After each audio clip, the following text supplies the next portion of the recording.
Ramesh G ഒരുപാട് പാട്ടുകൾ ചെയ്തിട്ടുണ്ട് അല്ലേ? അദ്ദേഹത്തിൻ്റെ സംഗീത സംവിധാനത്തിൽ ഇഷ്ടപ്പെട്ട ഒരു 2-3 പാട്ടുകൾ പറയാം.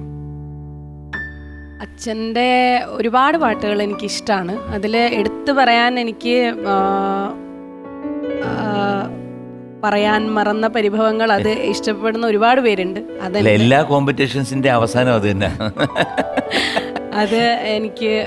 അതെനിക്ക് തോന്നുന്നു ഈ കോമ്പറ്റീഷൻസിൽ വന്നിട്ടാണ് അത്. ഇപ്പോൾ കുറച്ച് കാലങ്ങളായുള്ളൂ, 97 ഇറങ്ങിയ പാട്ടാണ്, പക്ഷെ കുറച്ച് കാലങ്ങളായിട്ടാണ് അത് ആളുകളിലോട്ട് എത്തിയത്. അന്ന് അതിൻ്റെ ഒരു അത്രേ ഉണ്ടായിരുന്നുള്ളൂ, അതിനൊരു പ്രൊമോഷനായിട്ടുണ്ടായിരുന്ന ഒരു. പിന്നെ ഒരു നറു പുഷ്പമായി എന്ന് പറഞ്ഞ മേഘമല്ലാറിലൊരു പാട്ട് ഇഷ്ടമാണ്. പിന്നെ എനിക്ക് ഒരുപാട് പേര് ഒരു പടം അത്ര ഇതായില്ലെങ്കിലും ഒരു ഡ്യുവറ്റ് സോങ് ഉണ്ട്, അങ്കിളും സുജാത ആന്റിയും കൂടെ പാടിയിട്ടുള്ളത്. കൊട്ടാരം വൈദ്യൻ എന്ന് പറഞ്ഞ സിനിമയിലൊരു പറയാതെ വയ്യൻ. അതെങ്ങനെയായിരുന്നു? ഓർമ്മയില്ല. പറയാതെ വയ്യൻ ഉയിരേ നിറയും നെഞ്ചിൻ പ്രണയം കാതോർക്കയാണിൻ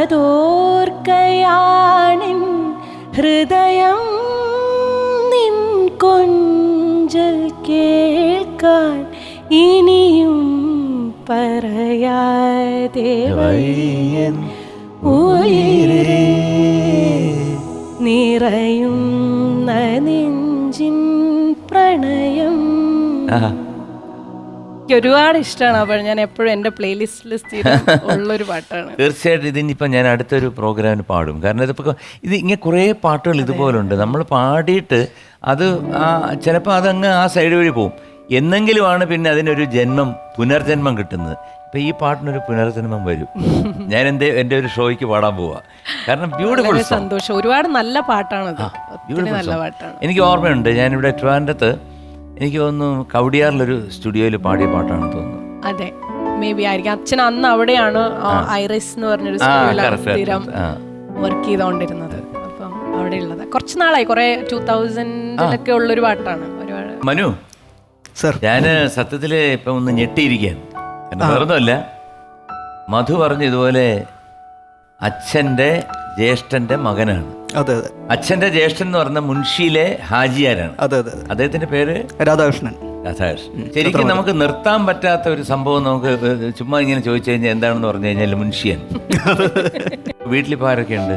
അമ്മയുണ്ട്, പിന്നെ വൈഫ്, മോൻ. വൈഫ് എന്ത് ചെയ്യുന്നു? ഇപ്പോൾ ഇൻഷുറൻസ് കമ്പനിയിൽ വർക്ക് ചെയ്യുന്നു. മോനിപ്പോ എത്ര വയസ്സായി? ഇപ്പോൾ 8 വയസ്സ്, 3ാം ക്ലാസ് പഠിക്കുന്നു. 8 വയസ്സ്. എങ്ങനെയാണ്? മിടുകൻ. മനുവിന്റെ മകനല്ലേ? എനിക്കൊന്നും മനുവായിട്ടിന്റെ ചൈൽഡ്ഹുഡ് എങ്ങനെയാന്ന് കാണാനുള്ള ഇതില്ല. കാരണം മൂത്തതാണല്ലോ ഒത്തിരി. അപ്പം ഇപ്പം ഞാൻ അവനിലൂടെ ഞാൻ മനസ്സിലാക്കുന്നുണ്ട് ഇങ്ങനെയൊക്കെ ആയിരുന്നു. അപ്പം മൂത്തമ്മ ഇടയ്ക്കിടയ്ക്ക് പറയാം, മനു പണ്ട് ഇങ്ങനെയായിരുന്നു, മനു ഇങ്ങനെ തന്നെയായിരുന്നു. അപ്പം ഞാൻ ഇങ്ങനെ എല്ലാം വിഷ്വലൈസ് ചെയ്തു. ഒരുപാട് വിമർശകരുണ്ടായി കാണുമല്ലോ, അതിനെ നിങ്ങൾ രണ്ടുപേരും എങ്ങനെ കാണുന്നു? അല്ല, കൂടുതലും ഇപ്പോൾ ആക്ടിങ്, ഞാൻ പ്രൊഫഷണലി ഉള്ള വിമർശനങ്ങളാണ് കൂടുതലും എനിക്ക് വരാറില്ല. കാരണം വെച്ചാൽ ഞാൻ കൂടുതലും ഇപ്പം നെഗറ്റീവ് ക്യാരക്ടർ ഈ ഇടയ്ക്കായിട്ട് ചെയ്ത് വരുന്നത് കൊണ്ട് കൂടുതലും നെഗറ്റീവ് അതാണ് ഏറ്റവും കൂടുതൽ വിമർശനങ്ങൾ കിട്ടാറുള്ളത്. പക്ഷേ അത് നല്ല രീതിയിലായിട്ടാണ് ഞാൻ കാണുന്നത്. കാരണം അഭിനയിച്ചത് നല്ലൊരു അവർക്ക് ഇഷ്ടപ്പെട്ടു എന്നുള്ളത് കൊണ്ട് മാത്രമാണല്ലോ ഒരു വിമർശനം ഉണ്ടാകുന്നത്. അപ്പം അതുകൊണ്ട് ഞാനതിനെ പോസിറ്റീവായിട്ട് എടുക്കുന്ന ഒരാളാണ്. വിമർശനം മധുവിന് താങ്ങാൻ പറ്റുമോ വിമർശനം? ഒരു കുഴപ്പമില്ല. കാരണം ഓരോരുത്തരും ഓരോ വ്യക്തികളാണ്. ഓരോ ചോദ്യങ്ങൾ ഇങ്ങനെ എന്താണ് അങ്ങനെയാണ് ഇങ്ങനെയാണെന്ന് ചോദിക്കുമ്പോഴത്തേക്കും മധു എങ്ങനെ അതിനെ പല താല്പര്യമുള്ള ആളുകളാണ് ഒരു കോമൺ ഓഡിയൻസിൽ ഉണ്ടാവുക. അപ്പോൾ ചിലർക്ക് ഇത് ഇഷ്ടമാകും, ചിലർക്ക് അത് ഇഷ്ടമാകുന്നു. അവരെന്തെങ്കിലും വിമർശിക്കുന്നുണ്ടെങ്കിൽ അത് നമ്മൾ എന്തെങ്കിലും ചെയ്തിട്ടുണ്ട് എന്നുള്ളത്. നമ്മുടെ പേഴ്സണൽ ലൈഫിനെ വിമർശിച്ചു കഴിഞ്ഞാൽ എന്ത് പറയും? പേഴ്സണൽ ലൈഫിനെ വിമർശിച്ചു കഴിഞ്ഞാൽ ഞാനത് പോസിറ്റീവായിട്ടും എടുക്കുന്നില്ല, നെഗറ്റീവായിട്ടും എടുക്കില്ല. കാരണം അതല്ല, അതെ, അവരുടെ പോയിന്റ് ഓഫ് വ്യൂ അവർ പറയുന്നത് പറയട്ടെ. അതെ, ഏതെങ്കിലും തരത്തിൽ ഡയറക്റ്റ്ലി നമ്മളെ ബാധിക്കാതെ നമ്മൾ അതിൽ വറി ചെയ്യേണ്ട കാര്യമുണ്ടെന്ന് എനിക്ക് തോന്നുന്നില്ല. സോ അതാണ് എൻ്റെ ഒരു ബേസിക്കലി ഞാൻ അങ്ങനെയാണ് അതിനെ കാണുന്നത്. അതെ, അതിൽ ദുഃഖിക്കുന്നില്ല, ഇല്ല, അതിൽ പിന്നെ അതിനെപ്പറ്റി നോട്ട് കൺസേൺഡ് അബൌട്ട് ഇറ്റ്. അതെ, എല്ലാവർക്കും അവരവരുടെ കാഴ്ചപ്പാടുകൾ തുറന്നു പറയാനുള്ള സ്വാതന്ത്ര്യമുണ്ട്. സോ അതിൽ തന്നെ ഞാനും വിശ്വസിക്കും. അറിയാതെ സംഭവിച്ചു പോയൊരു മിസ്റ്റേക്ക് ആണെങ്കിൽ അത് വിമർശിക്കുകയാണെങ്കിൽ അത് സ്വീകരിക്കും ഉറപ്പായിട്ടും. കാരണം നമ്മളത് അറിഞ്ഞുകൊണ്ട് ചെയ്തതല്ല എന്നുണ്ടെങ്കിൽ ഓക്കെ, അത് ആക്സെപ്റ്റ് ചെയ്യണം എന്നുള്ളൊരു മൈൻഡ് കൂടെ ഉണ്ടാവണം. അതെ അതെ. ഈ വില്ലൻ ക്യാരക്ടർ ചെയ്തിട്ട് വീട്ടിൽ ചെല്ലുമ്പോഴെങ്ങനെയാ? ഭയങ്കര ഓപ്പോസിറ്റാ. ആണോ മധു? സത്യമാണോ? മധു കൂടുതൽ അറിയാമല്ലോ. മനുവിന്റെ വില്ലൻ ക്യാരക്ടറൊക്കെ ഞാൻ ഇങ്ങനെ ഇടയ്ക്ക് കാണും. ഞാൻ ഒരുപാട് സീരിയൽ കാണില്ല, ബട്ട് കണ്ടതൊക്കെ ഞാൻ അങ്ങനെ ആയിരിക്കും, പക്ഷേ മനുവേട്ടനാണോ ഇത് ഇങ്ങനെയൊക്കെ? കാരണം ഒരുപാട് അങ്ങനെ സംസാരിക്കുന്ന ഒരു കൂട്ടത്തിലല്ല, പക്ഷെ തമാശ നന്നായിട്ട് പറയുന്നുണ്ടെങ്കിൽ ചെറിയ അമിട്ട് പോലത്തെ തമാശകൾ പൊട്ടിച്ചിട്ട് പോകും.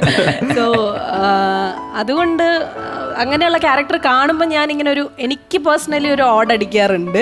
അത് കാരണം അങ്ങനെ ഒരു ഇത് കാണാത്തത് കൊണ്ട്. പക്ഷേ എന്തായാലും നെഗറ്റീവ് ആയിട്ടുള്ള ഒരു ക്യാരക്ടർ പാട്ട് പാടി എങ്ങനെ ഇരിക്കും? അത് ഒന്ന് കേൾക്കാം. അത് കേൾക്കേണ്ടി വരും. വേനൽ കിനാവിൻ്റെ ചെപ്പിൽ വീണുമയങ്ങുമെൻ മുത്തേ, നിന്നെ തഴുകിത്തലോടാൻ